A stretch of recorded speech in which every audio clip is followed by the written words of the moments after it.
आपका मुद्दा, आपका सवाल। नमस्कार, आप देख रहे हैं राज खबर। मैं हूं आपके साथ ममता और एक बार फिर स्वागत करती हूं आप सभी का आपके खास कार्यक्रम में जिसका नाम है आपका मुद्दा, आपका सवाल। और हर बार की तरह इस बार भी हमारे साथ मौजूद है अखिल भारतीय वीर गुर्जर महासभा के राष्ट्रीय अध्यक्ष अनुराग गुर्जर जी।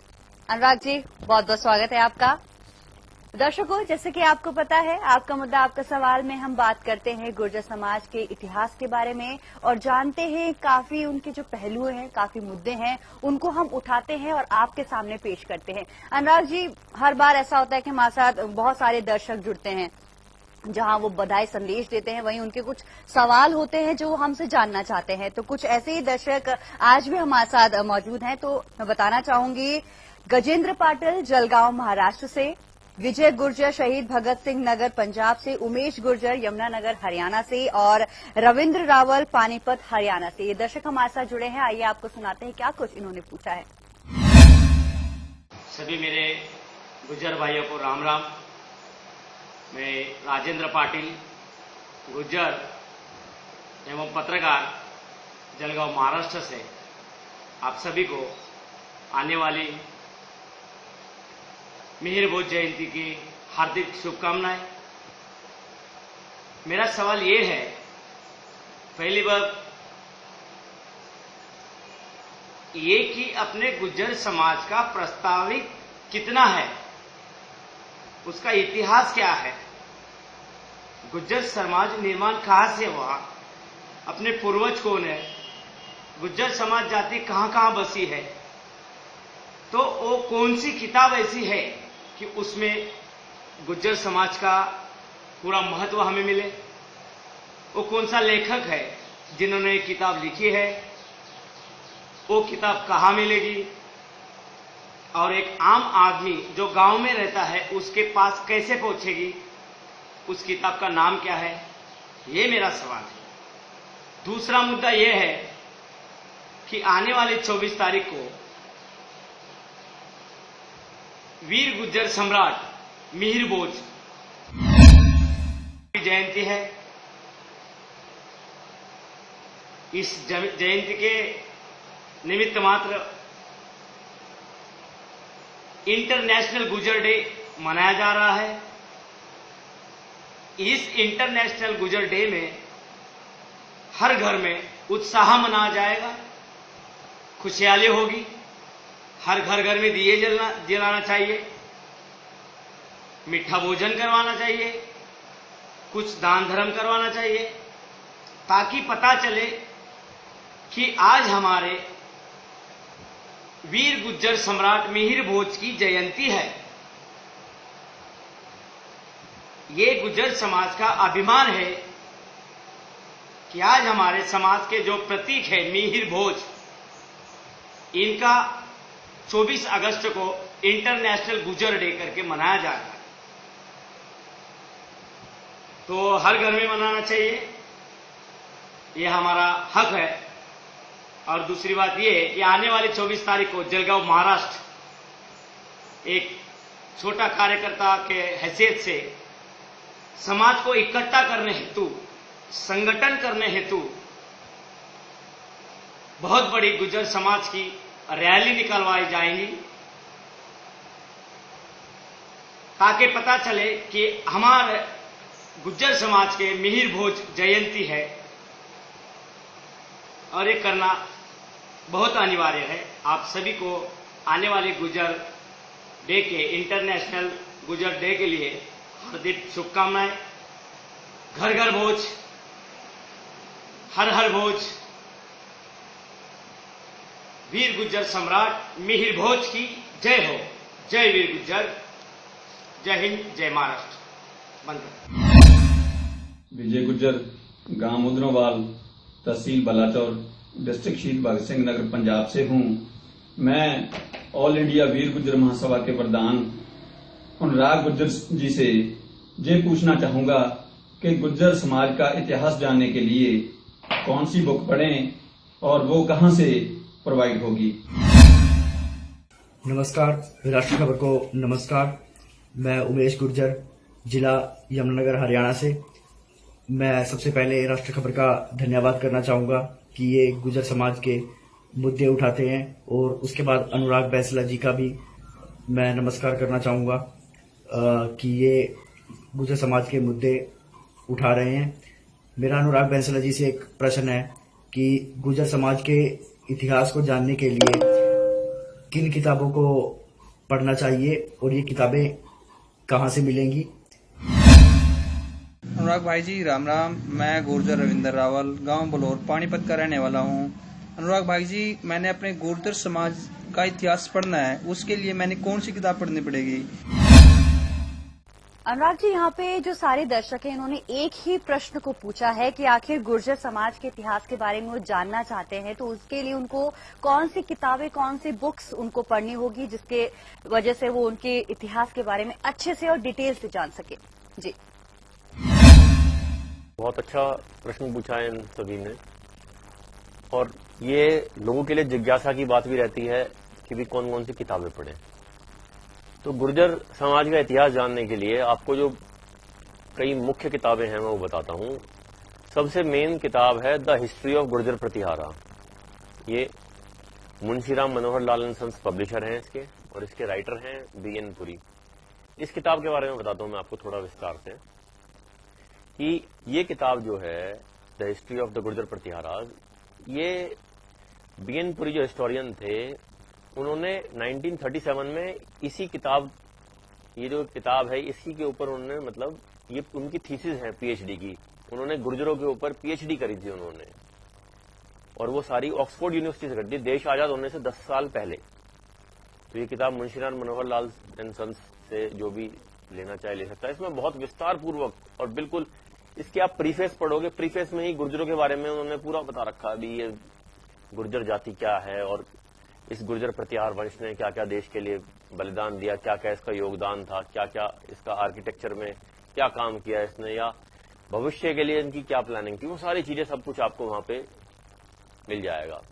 इसके बाद दूसरी किताब आती है जी, वो है यतेंद्र कुमार जी की, यतेंद्र कुमार वर्मा, जो गुर्जर समाज से ही थे, इतिहासकार थे। सबसे पहले गुर्जरों का इतिहास उन्होंने लिखा, और ये कहना भी कुछ गलत नहीं होगा कि गुर्जर इतिहास को पुनर्जीवित करने का जो श्रेय जाता है वो यतेंद्र कुमार जी को जाता है।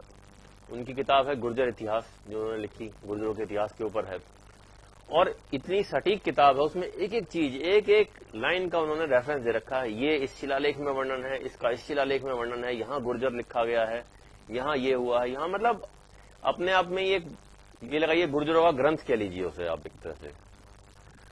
राणा अली हसन चौहान हुए हैं, वो भी गुर्जर समाज से थे, उन्होंने बहुत अच्छी किताब लिखी द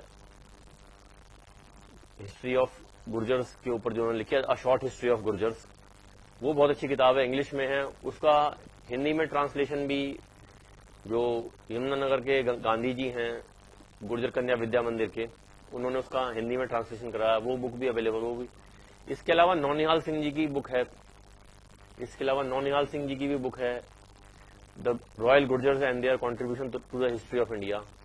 तो ये सारी किताबें हैं, ये पढ़ सकते हैं। इसके अलावा एपिग्राफिया इंडिका, जो शिलालेखों का जहां वर्णन है, वो एएसआई की तरफ से एपिग्राफिया छापी जाती हैं किताबें, वो आपको कहीं भी दिल्ली जाएंगे आप, एपिग्राफी जो आर्कियोलॉजिकल सर्वे ऑफ इंडिया का जो ऑफिस है वहां से मिल सकती हैं आपको। 42 वॉल्यूम है, वो ले सकते हैं आप। उनमें भी काफी अच्छा वर्णन दिया हुआ है गुर्जरों का और शिलालेखों का, जो गुर्जर शब्द कहाँ कहाँ किस किस शिलालेख में उपलब्ध है।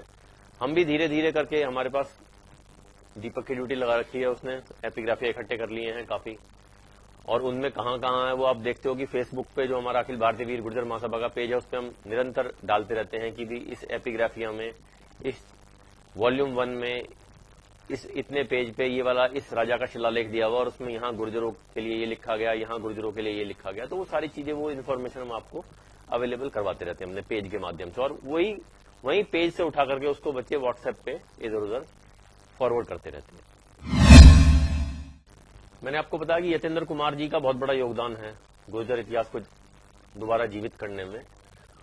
तो जो समाज की पत्र पत्रिकाएं होती हैं, ये भी एक बहुत बड़ा माध्यम होती हैं। आप अपने जो दादाजी हैं या आपके जो पिताजी हैं उनसे पूछिएगा, जब आपके पिताजी छोटे थे तो उस समय एक पत्रिका आती थी वीर गुर्जर, वो यतेंद्र कुमार जी द्वारा लिखी जाती थी और उसको वही प्रकाशित करते थे। उस किताब ने गुर्जर समाज में बहुत बड़ी जागृति लाने का कार्य किया उस किताब ने। फिर उनके देहांत के बाद वो किताब बंद हो गई। उनके फिर पुत्र जो हैं त्रिभुवन जी, उन्होंने गुर्जर भारती निकाली। उन्होंने भी गुर्जर भारती इतने निकाली, इतने वो सर्विसेज में रहे, क्योंकि देखिए उसके बाद निकाल नहीं पाए, क्योंकि इसके लिए मेन चीज क्या होती है, धन की आवश्यकता बहुत होती है कोई भी चीज चलाने के लिए, संसाधनों की, साधनों की। तो इतने वो सर्विसेज में रहे, उन्होंने अपनी जेब से कर करके, अपनी जेब से निकाल करके पैसे, त्रिभुवन जी ने वो गुर्जर भारती पत्रिका छपाई। अभी पीछे 4-5 साल से वो छप नहीं रही है।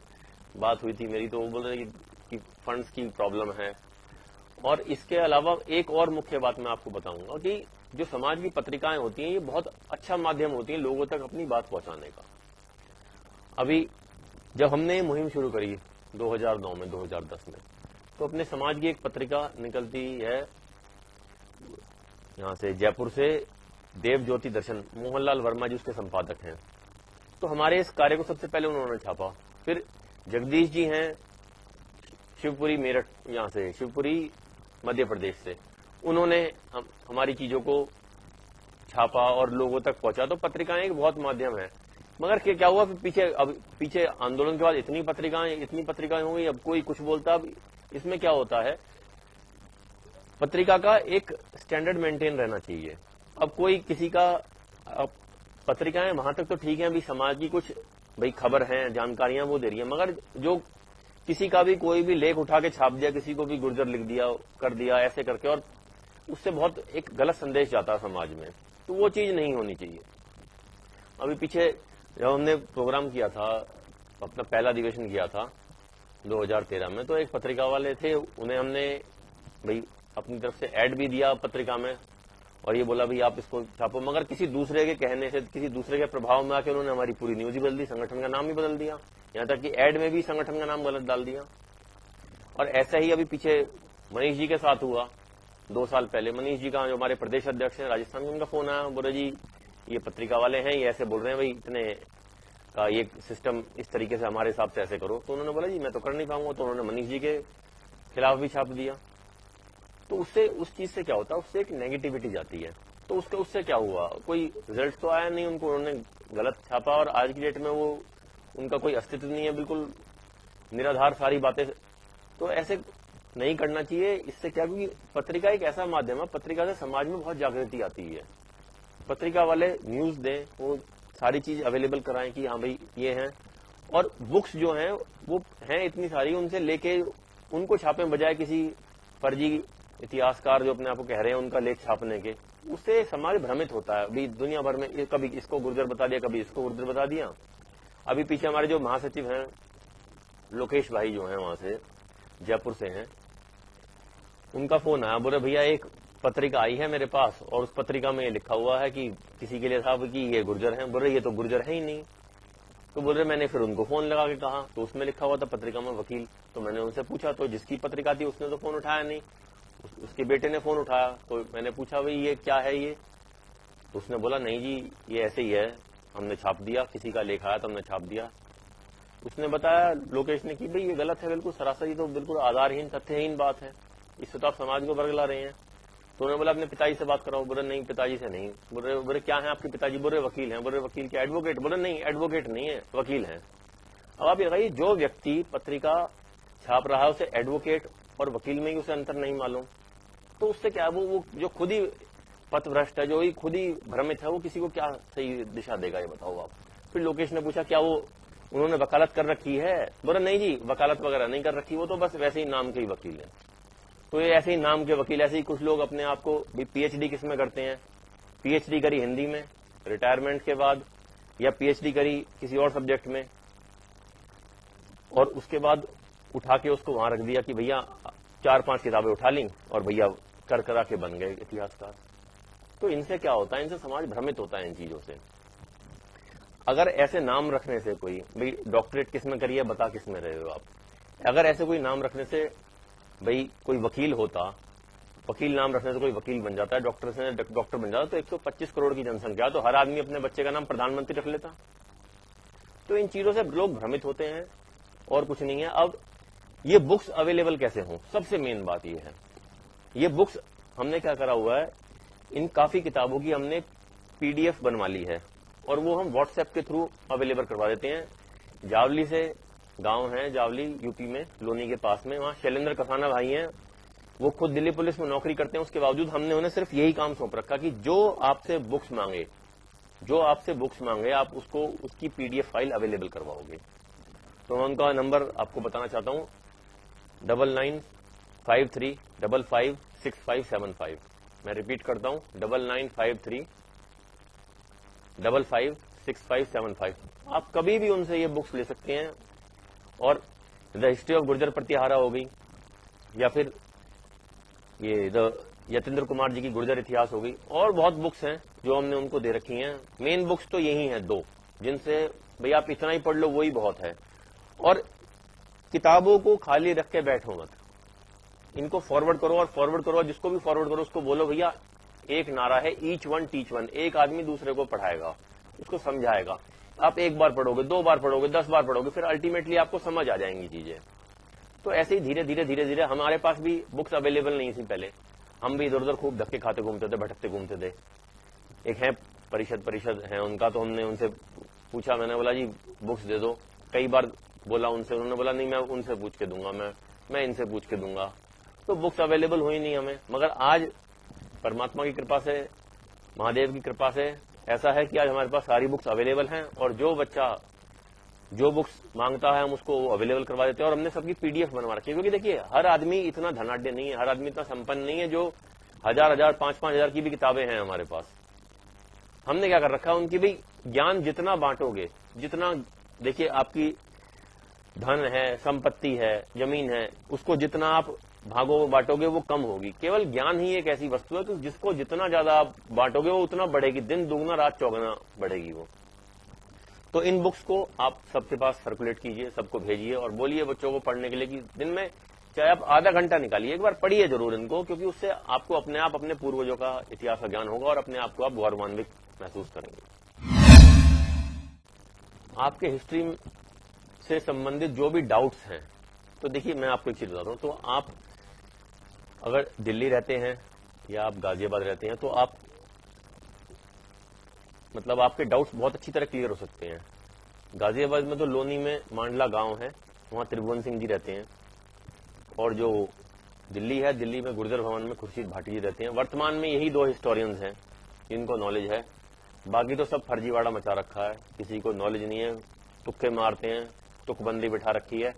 आप ही लगाइए कि इन तुक्केबाजों से ज्यादा तो दीपक को नॉलेज है, मगर वो भी हिस्टोरियन नहीं कहता अपने आप को, वो भी हिस्टोरियन नहीं है। कोई बोलता भाई हम तो भाई चीज ढूंढते हैं, खोजते हैं, निकालते हैं, हम दे देते हैं। तो हिस्टोरियन 2 तरीके के आदमी को कहा जाता है हिस्टोरियन। या तो एक हो जिसने हिस्ट्री में ही पीएचडी कर रखी है और उसके पास ये सारी बुक्स, सारी चीजें अवेलेबल हों। ये एक तो ऐसे लिखी जाती है हिस्ट्री। दूसरी चीज लिखी जाती है प्रैक्टिकली, भाई जा करके शोध कर करके वहां उन स्थानों पर जा करके देखा है और वो करा गया है कार्य, वो 2 तरीके से देखिए। केवल इन्हीं हिसाब से ही हिस्ट्री लिखी जाती है। बाकी अब कोई भी, अब एक यतेंद्र कुमार जी की किताब उठा के दुनिया भर के लोगों ने लिख डाली किताब, उसमें थोड़ा संशोधन करके वो सब इतिहासकार कहने लगे अपने आप को। तो ऐसी चीजें नहीं है, जो सच्चाई है वो सामने आनी चाहिए। क्योंकि हम किसको भ्रमित कर रहे हैं, हम अपनी आने वाली पीढ़ी को तो भ्रमित कर रहे हैं। हमें उनके लिए बिल्कुल खुला आकाश, खुला आसमान देना चाहिए, हमें उड़ने के लिए उन्हें सब कुछ अवेलेबल करवाना है, यही उद्देश्य है। एक समय ऐसा था हम धक्के खाते घूमते थे, और आज हमारे पास सारी बुक्स अवेलेबल है, और जिसको चाहिए जो मांगता है। अभी आपने पीछे एपिसोड में देखा था, एक महाराष्ट्र से भी बहन का फोन आया था जो मराठा पाटिल समाज से थी। उन्होंने बोला कि भैया मैं गुर्जरों पे पीएचडी कर रही हूँ, मुझे ये डॉक्यूमेंट्स है और जो भी रिलेटेड चीजें हैं तो सारी अवेलेबल करवाई हमने उन्हें, और वो कर रही हैं। तो ये अच्छी बात है। एक डीयू से, एक सैनी समाज से है हमारी बहन, वो भी कर रही है, उनको भी शैलेंद्र भाई ने सारी बुक्स अवेलेबल करवाई हैं। ये धीरे धीरे एक जागृति आ रही है, लोगों में पता चल रहा है बच्चों को, और एक अपने पूर्वजों से प्रेरणा ले रहे हैं। जी बिल्कुल अनुराग जी, जैसे कि आपने कहा कि रियलिटी में हिस्टोरियन होना और अपने आप को कहने में बहुत अंतर है, और जरूरी है कि सही चीज को और जो सच्चाई की तरफ जो चीजें हैं उन पर ज्यादा ध्यान दिया जाए। और जैसे कि अनुराग जी आपने बताया कि बुक्स तो बहुत अवेलेबल है, क्योंकि हमारे दर्शक जानना चाहते हैं कि गुर्जर समाज के इतिहास के बारे में कौन कौन से बुक्स है, लेकिन जो पीडीएफ यहाँ पर अप्रोच किया जा रहा है लोगों में, काफी सराहनीय है। तो हमारे दर्शकों से यही कहना चाहेंगे कि जितनी भी ये बुक्स के बारे में आप बात कर रहे हैं या जानना चाहते थे इतिहास के लिए, उसके लिए पीडीएफ फाइल जो यहाँ पर अप्रोच की गई है उसमें आप जाकर देख सकते हैं। तो अनुराग जी, यहाँ पर और भी हमारे पास दर्शक हैं, आइए आपको बताते हैं। सुबोध बैसला बागपत यूपी से और महेंद्र बैसला नीमच मध्य प्रदेश से। आइए आपको दिखाते हैं उन्होंने क्या कुछ पूछा है। नमस्कार जी, मेरा नाम सुबोध बैसला है। मैं डिस्ट्रिक्ट बागपत घेटोदा गांव का रहने वाला हूं। मैं अखिल भारतीय वीर गुर्जर महासभा के राष्ट्रीय अध्यक्ष श्री अनुराग गुर्जर जी से गुर्जर समाज के गोत्र के बारे में जानना चाहता हूं। कितने गोत्र हैं सर हमारे? मेरा नाम महेंद्र बैसला, मैं नीमच जिला मध्य प्रदेश से हूँ। हम नीमच जिले में गुर्जर सम्राट मिहिर भोज की जयंती वाहन रैली निकालकर मनाएंगे। आज का मेरा सवाल, गुर्जर समाज में कितने गोत्र है? अनुराग जी, यहाँ पर इन्होंने जानना चाहा है कि गुर्जर समाज के गोत्रों से संबंधित जानकारी इनको चाहिए कि आखिर उनकी संख्या कितनी है, गोत्रों के बारे में जानना चाहते हैं जी। देखिए, ये एक बहुत ही पेचीदा सवाल है। इसका जवाब देना भी बहुत ही पेचीदा है कि गोत्रों की संख्या कितनी है, क्योंकि गोत्रों के हिसाब से आप ये लगाइए कि गोत्र कैसे रखे गए। पहले तो ये देखना होगा। गोत्र कुछ तो प्राचीन गोत्र चले आ रहे हैं। जैसे एक कहावत है, जो पंजाब है और हरियाणा है, जो उत्तर भारत है, जिसमें पाकिस्तान तक का एरिया जो अखंड भारत का उत्तरी भारत कहेंगे, जिसे आप पाकिस्तान का पंजाब और स्वात और यहाँ और मध्य प्रदेश तक का एरिया। तो ये एरिया यहाँ एक बहुत प्रचलित कहावत है कि 2.5 गोत्र गुजरों के चेची बरकट गोरसी। तो ये कहा जाता है कि भी चेची, बरकट और गोरसी ये 2.5 गोत्र बताए गए हैं। ये राणा अलीसन चौहान ने भी इसका अपनी किताब में जिक्र किया हुआ है। तो इन चीजों के लिए क्या है, स्टडी करनी पड़ेगी चीजों की। नॉर्थ इंडिया के बता रहा हूं मैं, जो एरिया बताया मैंने, यहाँ के सारे गोत्र एक जैसे हैं, आपस में मिलते हैं। जैसे भड़ाना, अधाना, खटाना, बैसले, डेढ़े, कसाने और ऐसे काफी अवाने, ऐसे ये गोत्र पूरा हरसाना, ये नॉर्थ इंडिया के मध्य प्रदेश तक के ये गोत्र मिलते हैं। उसके बाद आप थोड़ा नीचे जाओगे, जो मध्य प्रदेश से नीचे है। मध्य प्रदेश में एक सबसे बड़ी समस्या क्या हुआ, 11 या 12 तरीके के गुर्जर हैं और सभी के गोत्र भिन्न भिन्न प्रकार के हैं। ये भी एक बहुत बड़ी, महाराष्ट्र में तो 6 तरीके के ही हैं, मगर मध्य प्रदेश में 10 या 12 तरीके के गुर्जर हैं।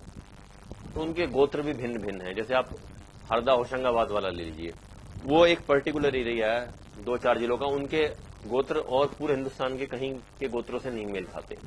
ऐसे छत्तीसगढ़ चले जाए, छत्तीसगढ़ में 4-5 जगह पर जो एरिया है, और वो उससे छत्तीसगढ़ से लगा हुआ जो सिंगरौली का मध्य प्रदेश का जो एरिया है, वहां भी एक अलग ही सेक्शन है गोत्रों का, वो भी अलग तरीके के गोत्र हैं बिल्कुल।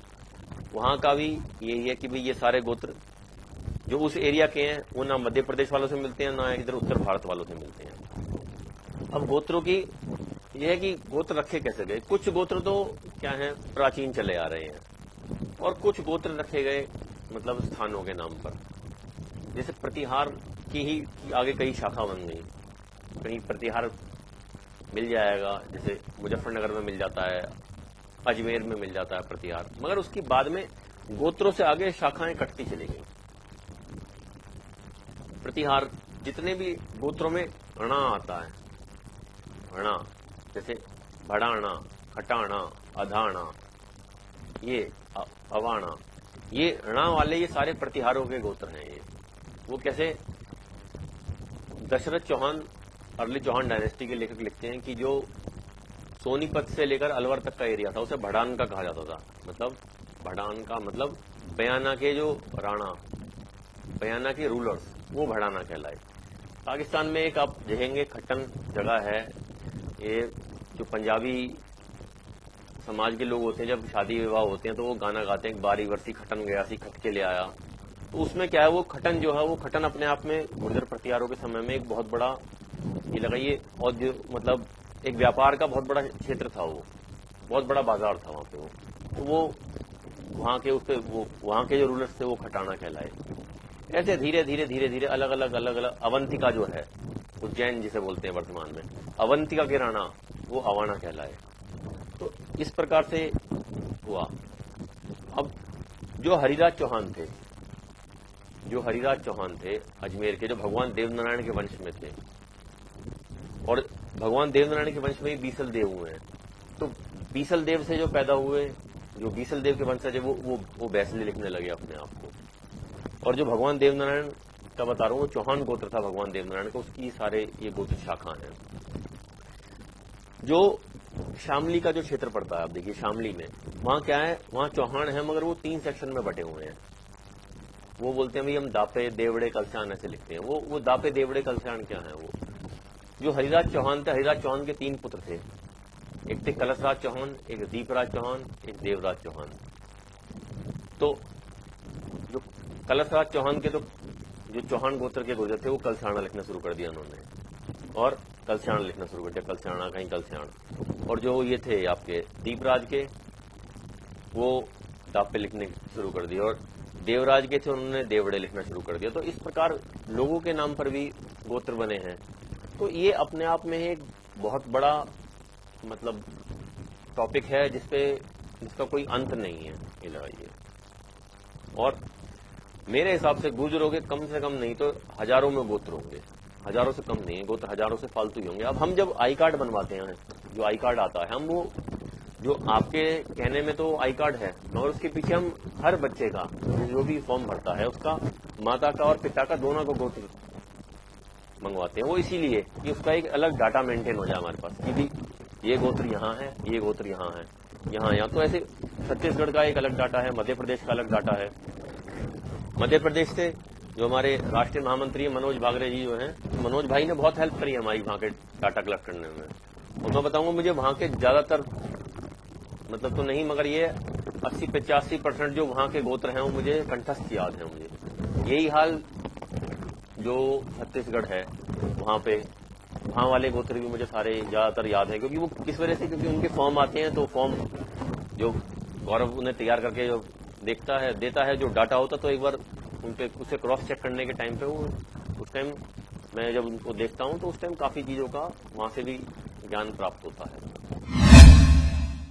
अभी पीछे मुरैना में राम कुमार बैसला जी हैं, पार्षद रहे हुए हैं, उनसे मेरी बात चल रही थी, तो उनसे एक नई जानकारी मुझे प्राप्त हुई। उन्होंने बताया, बोला भाई साहब आपके यहाँ पर गोत्रों के बारे में और ये सब बताने कौन आता है? तो मैंने बताया, मैंने बोला ये हमारे यहाँ तो भाट आता है। बोला नहीं जी भाट नहीं होता, उसको जगह बोलते हैं, जगह महाराज बोलते हैं। मैंने नहीं जगह नहीं बोलते। बोला नहीं भाट नहीं होता जी, हमारे यहाँ जगह बोलते हैं।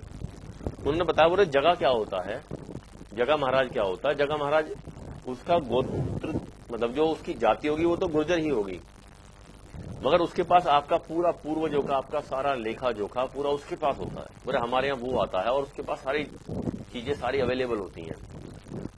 अब आप ये देखिए, कुछ भाट, अब जो पहले वाली चीजें हैं वो तो रही नहीं। कुछ लोगों ने अभी पीछे एक चैनल पे प्रोग्राम आया था गुर्जर गांव गोत्र, उसमें गढ़ी गांव में उन्होंने एक भाट बिठाया हुआ था।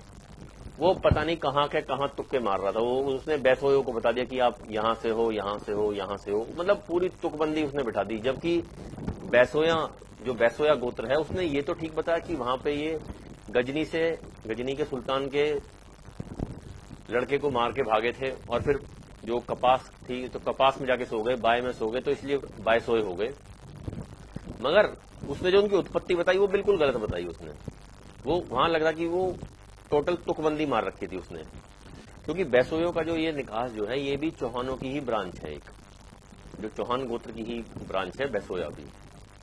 और इसके अलावा जब एक बार क्या होता है, वही भाट मुझे अभी 2 साल पहले अणखीर गांव में देवेंद्र भाई के छोटे भाई के बच्चे का देहांत हो गया था, तो मैं वहां था। तो वहां वो बैठ के बड़ी बड़ी डींगे मार रहा था, हाँक रहा था वो कि ये ऐसे है, ये है, मैं तो टीवी पे आया हूँ, मैंने ये कर दिया। मैंने उससे 2-3 प्रश्न पूछे और आप विश्वास करेंगे, आप पूछ लीजिए उनसे, वो उठ के भाग गया, उसके पास वो नहीं था। मैंने बोला आप आधारहीन बात कर रहे हो, आप कैसे, आप उत्पत्ति बैसोयों की गलत बता रहे हो, आपको नॉलेज ही नहीं है इस चीज की, बताओ मेरे पास ऑथेंटिक इसके प्रूफ है, मेरे पास इसके पूरे प्रमाण है इस चीज के। तो वो उठ के भाग गया वहां से। वो 1 मिनट नहीं टिका। बात क्या है, समस्या यहाँ है, हमारे भोले भाले लोगों को ये लोग बरगलाते हैं, बहका देते हैं। बहकट्टा तो है ही हमारे लोग, किसी के बहकावे में आ जाते हैं। तो ये लोग गलत चीज करके उसको बहका के गलत इन्फॉर्मेशन और गलत चीज स्प्रेड करते हैं लोगों में। उससे क्या होता है, उससे गलत ज्ञान पहुंचता है लोगों में। इसके अलावा मैं आपको एक चीज और बताऊं, अभी 5-6 साल पहले मदनपुर खादर में थे, तो वहां पे इंदिराज विदुड़ी जी हैं, उनसे मिलने गए थे, उनसे बात हुई तो उन्होंने बताया, मैंने बोला जी आपका ये इसका सिस्टम क्या है, ये भाई विदुड़ियों की क्या है। तो उन्होंने एक चीज बताई मुझे, बोले भाई विदुड़ियों का क्या सिस्टम है। विदुड़ियों का सिस्टम ये है, बोले हम जगदेव पवार के वंशज हैं। मैंने बोला कैसे जी? वो बता रहे, बोले हम जगदेव पवार के वंशज हैं और उसके बाद ही ये सारे उसमें से ही ये वंश बने हैं सारे। तो उन्होंने मुझे दिखाया, तो उसमें एक तो ये लिखा हुआ था, एक तो विदुड़ी है उसकी ब्रांच जो पवार गोत्र से जो निकले हैं, दूसरा उन्होंने फागना बताया, एक उन्होंने लोवर बताया और 1-2 गोत्र और बताए थे उन्होंने। अच्छा, एक चीज और आजकल जो बहुत चल रही है लोगों में कि हूण हूण हूण हूण हूण चल रहा है सारे में, कि हूण क्या है। देखिए हूण हम में भी मिलता है और हूण एक अलग जाति भी है और अन्य कास्ट में भी मिलता है हूण। तो जो हमारे जो हूण मिलता है वो क्या है, वो विदुड़ियों की ही ब्रांच है एक। क्योंकि जो जितने भी गांव हैं, आप ये दिखाइए कि मेरठ में हूणों के गांव हैं। अब अभी मेरी करण भाई हैं, करण हूण है, वो उधर से ही हैं और मेरी दोनों बुआ भी हूणों में ही है वहां पे। तो मेरी करण भाई से बात हुई, मैंने बोला उन्होंने वो एक बार मेरे से मिलने आया, उन्होंने अपनी गाड़ी के ऊपर विदुड़ी लिखा हुआ था। मैंने बोला भाई ये तो, मैंने आप तो हूण, आपने विदुड़ी क्यों लिखा हुआ?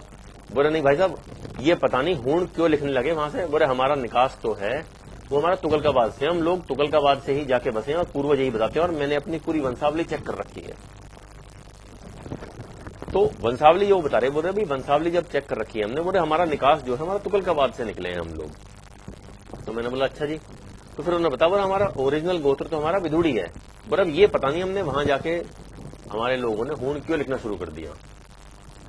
तो ये है कि हूण जो है वो ब्रांच किसकी हुई? विदुड़ियों की। और विदुड़ी किसकी ब्रांच है? परमारों की, पवार परमार। तो ये है सिस्टम। अब लोग उसको हूण एक अलग चीज है और हन एक अलग चीज है।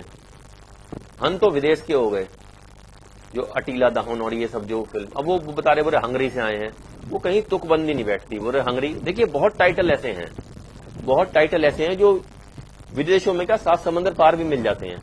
जैसे आप एक बहुत ही सरल चीज मैं बताऊंगा, पंजाब के डीजीपी थे केपीएस गिल, आपको सबको पता होगा केपीएस गिल थे पंजाब के डीजीपी। और एक ऑस्ट्रेलियन टीम का एक बॉलर था शेन वॉर्न के टाइम में, स्टुअर्ट मैकगिल। तो उनके टाइटल गिल हो गए, और वो भी टाइटल एक अंग्रेज है और एक हिंदुस्तानी है। तो उनमें कितना अंतर है, वो टाइटल मिल जाते हैं, ये तुकबंदी हो जाती है।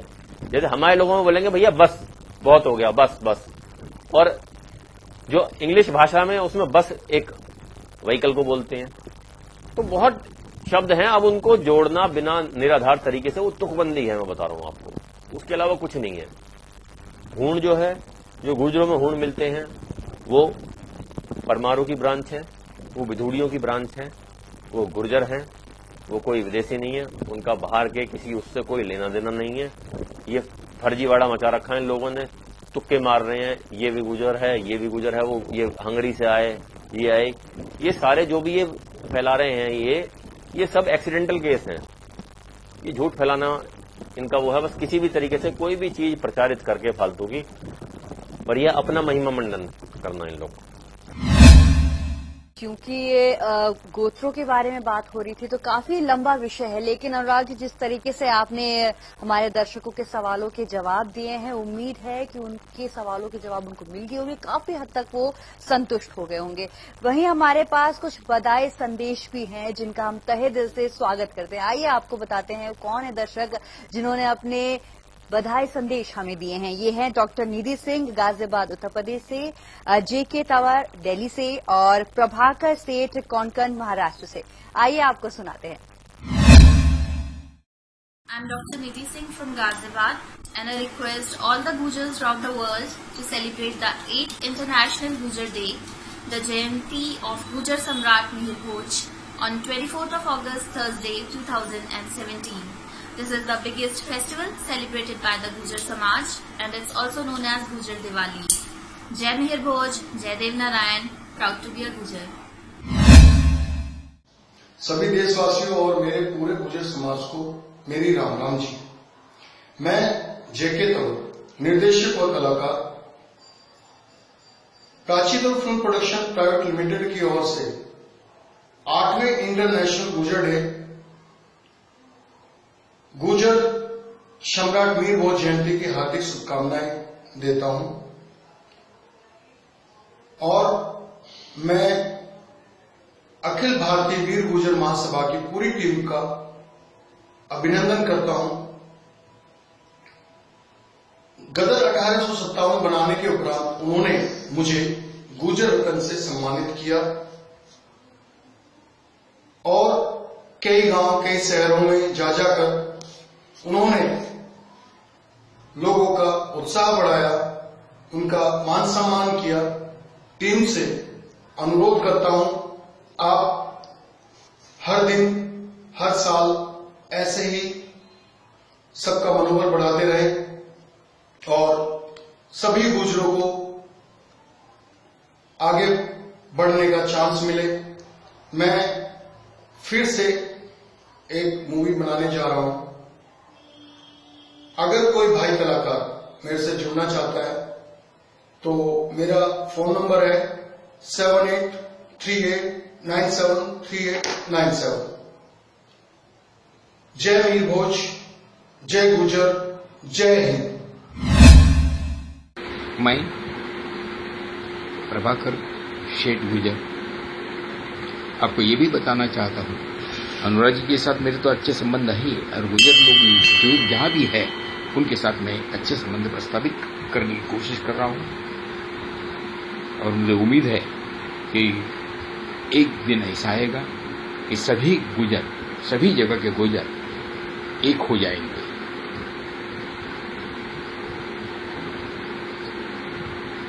मुझे गर्व है कि मैं कश्मीर से लेकर कन्याकुमारी तक गुर्जरों के साथ बातचीत करता रहता हूं और मुझे आनंद भी आता है इन लोगों के साथ बातचीत करते हुए। और दर्शकों, जैसे कि आपको पता है कि 24 अगस्त यानी इंटरनेशनल गुर्जर डे जो मिहिर भोज की जयंती के उपलक्ष्य में मनाया जाता है। हमारे पास कुछ ऐसे दर्शक हैं जिन्होंने हमें बताया कि किस तरीके से इसकी तैयारियां चल रही है। आइए आपको सुनाते हैं। जो हैं शैलेंद्र गुर्जर आगरा उत्तर प्रदेश से, राहुल गुर्जर सहारनपुर उत्तर प्रदेश से, रविंद्र कसाना बलाचौर पंजाब से, नंदलाल गुर्जर टोंक राजस्थान से और विजय सिंह गुर्जर धुलिया महाराष्ट्र से। भाइयों को मेरी तरफ से राम राम। मैं शैलेंद्र गुर्जर, जिला अध्यक्ष अखिल भारतीय वीर गुर्जर महासभा बहा आगरा। पिछली वर्ष 4 सितंबर 2016 को हमने सम्राट मीर भोज जयंती को बड़ी धूमधाम से मनाया और इस वर्ष 24 अगस्त 2017 को अंतर्राष्ट्रीय गुर्जर दिवस के रूप में इसे बड़ी धूमधाम से मनाने जा रहे हैं। बस आप लोगों का सहयोग चाहिए और इस दिन को बड़ी धूमधाम से मनाएं। मैं राहुल गुर्जर, प्रदेश अध्यक्ष अखिल भारतीय वीर गुर्जर महासभा उत्तर प्रदेश। जैसा कि आप सभी को मालूम है कि पिछले वर्ष हमने 4 सितंबर 2016 को गुर्जर सम्राट मिहिर भोज महान जी की जयंती इंटरनेशनल गुर्जर डे के रूप में मनाई। 1200वां प्रकाश वर्ष हमने मनाया और उसी भांति इस वर्ष 24 अगस्त 2017 को हम एक बड़ा आयोजन करने जा रहे हैं, जिसमें हम 8वां अंतर्राष्ट्रीय गुर्जर दिवस मनाएंगे। बड़ी संख्या में लोग इसमें शामिल हो रहे हैं। मेरी आप सभी से निवेदन है कि आप भी अपने जिले, प्रदेश, देश में इसे बड़ी धूमधाम से मनाएं और सभी इस दिन अपने घर में हलवा पूरी बनाकर प्रसाद लोगों को बांटें। गुर्जर समाज के सभी भाइयों को मेरा प्रणाम। मैं पंजाब से रविंदर कसाना, गांव सूरापुर, तहसील बलाचौर, डिस्ट्रिक्ट शहीद भगत सिंह नगर। भाइयों, पिछले वर्ष हम लोगों ने पंजाब में अखिल भारतीय वीर गुर्जर महासभा के सहयोग से चक्रवर्ती सम्राट मिहिर भोज जी की जयंती 7th इंटरनेशनल गुर्जर डे के रूप में गांव रत्तेवाल में बड़ी धूमधाम से मनाई थी। इस कार्यक्रम में हमारे समाज के गणमान्य व्यक्तियों ने अपने गुर्जर समाज के बारे में, सम्राट मिहिर भोज जी के जीवन के बारे में लोगों को विस्तार से जानकारी दी थी। भाइयों, हम इस बार 24 अगस्त को चक्रवर्ती सम्राट मेहर भोज जी की जयंती के उपलक्ष्य में 8th इंटरनेशनल गुज्जर डे धूमधाम से मनाने जा रहे हैं। राम राम सा, मैं नंदलाल गुजर लांगड़ी, जिला अध्यक्ष अखिल भारतीय वीर गुजर महासभा टोंक राजस्थान। सर्वप्रथम राष्ट्र खबर चैनल के PMD भाई महेश जी और उनकी टीम को धन्यवाद देना चाहता हूं, जिन्होंने गुजर समाज के बारे में जन जन तक पहुंचाया। वे राष्ट्र खबर चैनल के दर्शकों व गुजर समाज को आगामी अंतर्राष्ट्रीय गुजर दिवस की हार्दिक शुभकामनाएं। गत वर्ष को आदिवरा गुजर सम्राट मिहिर भोज महान की जयंती को अंतर्राष्ट्रीय गुजर दिवस के रूप में टोंक जिले में धूमधाम से मनाया। इसका कार्यक्रम टोंक जिले की विभिन्न तहसीलों में किया गया, जिसमें टोंक से शैलेश जी गुजर पूर्व छात्र संघ अध्यक्ष व अंशराज जी गुंजल के नेतृत्व में अंतर्राष्ट्रीय गुजर दिवस को धूमधाम से मनाया गया। मालपुरा से भाई श्रवण लाल जी गुजर पूर्व छात्र संघ अध्यक्ष व बचराज जी भाई साहब के नेतृत्व में बड़े धूमधाम से मनाया गया। इसी क्रम में पीपरू से अंतर्राष्ट्रीय गुजर दिवस के रूप में भाई हरिराम जी व कमलेश जी के नेतृत्व में धूमधाम से मनाया गया और इस दिन गुजर सम्राट मिहिर भोज महान की तस्वीर लोगों को भेंट की गई। इसी क्रम में उनेरा से भाई दारा सिंह जी के नेतृत्व में गुजर सम्राट मिहिर भोज महान की जयंती को अंतर्राष्ट्रीय गुजर दिवस के रूप में मनाया गया और सरकारी हॉस्पिटलों में मरीजों का फल का वितरण किया गया। इसी क्रम में देवड़ी और टोडा राय सिंह तहसील में गुजर समाज के लोगों ने अंतर्राष्ट्रीय गुजर दिवस को बड़े धूमधाम से मनाया और सम्राट मिहिर भोज महान की तस्वीर की पूजा की व वाहन रैली का आयोजन रखा गया। और इसी क्रम में निवासी शिवम मेरे और एडवोकेट दयाराम जी व कमलेश जी बैसला जी के नेतृत्व में अंतर्राष्ट्रीय गुजर दिवस को बड़े धूमधाम से मनाया गया और सरकारी हॉस्पिटलों में फल का वितरण किया गया। इसी क्रम इस वर्ष अंतर्राष्ट्रीय गुजर दिवस को बड़े धूमधाम से मनाने का हमारा प्लान है और इस दिन हम वाहन रैलियों का आयोजन करेंगे और पेड़ पौधे लगाएंगे और सरकारी हॉस्पिटलों में फल का वितरण करेंगे, रक्तदान का शिविर का आयोजन करेंगे और आदिवरा गुजर सम्राट मिहिर भोज महान की पूजा करेंगे और इस दिन घर घर त्योहार के रूप में गुजर सम्राट मिहिर भोज महान की जयंती को मनाएंगे और घर घर खीर पूरी बनाकर शाम को 4 दिए जलाकर गुजर सम्राट मिहिर भोज को याद करेंगे। हर हर भोज, घर घर भोज। जय वीर गुजर। मैं विजय सिंह गुजर, गांव कोटे, तहसील शिरपुर, जिला विजय, महाराष्ट्र। हमने पिछले साल इंटरनेशनल गुजर दिन गुजर सम्राट मिहिर भोज महान की जयंती पर किया था। अब की बार दुनिया जिले में रैली निकालकर मनाएंगे। गुरुवार 24 अगस्त 2017 को 8वां अंतर्राष्ट्रीय गुजर दिन को हर गुजर समाज के घर में मनाएंगे। जय वीर गुजर, हर हर भोज, घर घर भोज, राष्ट्र धर्म रक्षक, जय वीर भोज, जय।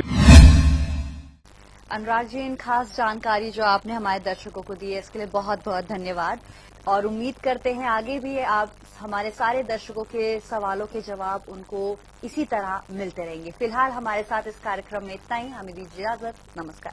आपका मुद्दा, आपका सवाल।